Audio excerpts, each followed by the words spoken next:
Hi everyone, I'm back with another Mini Kit Monday video. This is going to be put up really late, but I am trying to keep it all together. I am going to do this double page. They're all the same day, I believe. I just don't know. I cut this down because it was a lot of brown and really dark ceiling here. And then this one I'm going to cut down a bit over here as well. In fact, I think I'm going to do that right now. And I found these two pieces of white cardstock. They're textured and I found them in an old Scraptastic kit. I'm just gonna cut up to where the tree ends. That way there's still a little bit of background here in this side. But this side has a line. I printed these at home and for whatever reason it enlarged the photo and it didn't keep it cropped. I don't know if it's because of the way my sister sent it to me or where she sent it from. I'm not sure. But I do want to scrap these two together. And so this is going to be a 2-pager, but I'm only going to do one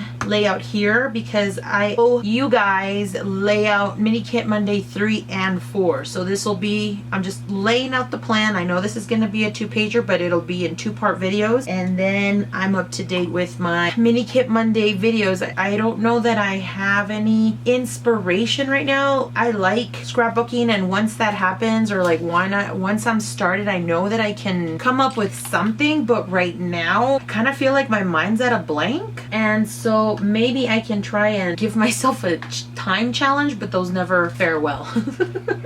So I have this little baggie of sequins, and I've had these for a really long time, and I just found a little wood veneer heart there. So I have those to work with. I know that I bought a couple of Christmas or winter themed dies and embellishments. I have plenty of Christmas embellishments. As y'all know, I have been trying to use that stash down. I'm probably going to use the rest of these since I already tore the bag, or they'll go in a respective color, they just all won't be together. I think I'm going to go ahead and get started on these two photographs and then see what we get started, and hopefully I can recreate the same page or maybe do them separately. I'm not sure. I'm of the mind that I kept all these scraps together from this kit because I wanted to kill the kit, and I have all these scraps, so I'm thinking I might do something like this and try to use all of these up somewhere. So yeah, I'm gonna go ahead and put you on fast forward and then see what happens. Well, this is gonna be a bit of a surprise for me and you as far as what the process video is gonna look like.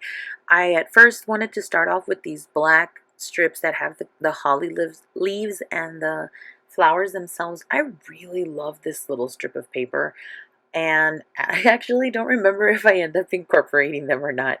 I wasn't really sure where this layout was going to go. I know that I did want to use all 4 photos because this is a layout for my sister.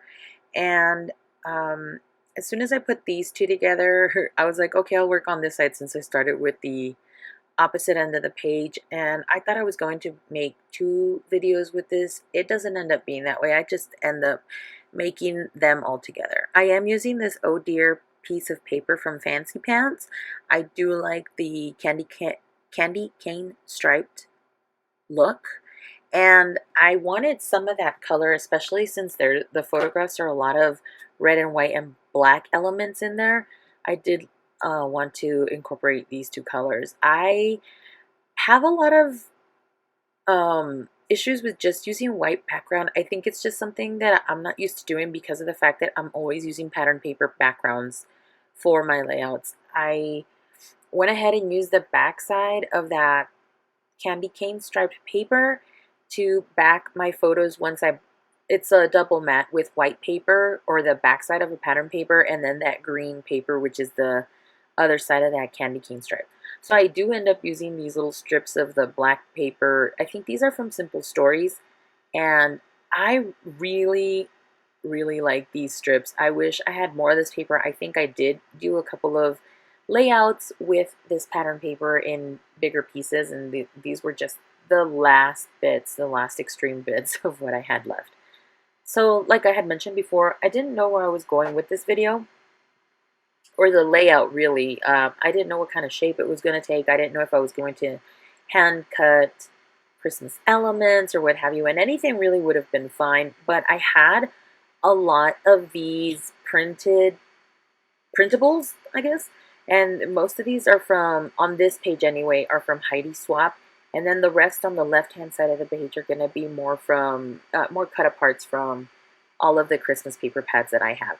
So once I arranged these, I really liked how that came all together. I really wasn't sure, especially because I didn't know um, just the final look of it. I think I was kind of trepidatious because of the fact that I had that white patterned, the white paper, the cardstock paper all by itself. And I think all of that white space was kind of intimidating. So what do? I just want to plaster it with more color and pattern. So that's what ends up happening really is I have that whole Ziploc sandwich bag full of cut aparts and die cuts and printables and things I punched out, and I just wanted to use a lot of that bulk up. So here I'm pointing out that I am going to use that on the other side of the page. That is not a Christmas tag by far. It came out of this American Crafts jar that had a whole bunch of paper tags, and so that's where that's from. So I am using some of my stash. I am using mainly Christmas stash, which is what I was intending to do anyway. And here I start on the right hand side of the page. I kind of wanted to do something different. They weren't the same size as the other photographs, and these are in portrait mode versus landscape, like unlike the right hand side of the page. I did want to kind of keep a symmetry together, and so I ended up making that printed like newsprint paper going down the center of both pages, and then I do end up doing the double scalloped edge punch by EK Success. On this side, I decided to use a couple of banners because I did have those tags. I kind of wanted a visual interest on the left-hand side of the page. I didn't end up wanting it to be a bit unbalanced because I have several tags going on the right-hand side, and so I decided that the best thing to do was kind of keep that theme going throughout. And I added a couple of different elements, mostly because I do repeat the circle pattern. They're just in different sizes, and so you can see them on the far right-hand side on the top and bottom of the 4x6 photograph on the end. I do use a label, and so then I try to use those same elements, even though they're not all placed exactly or arranged in the same type of manner.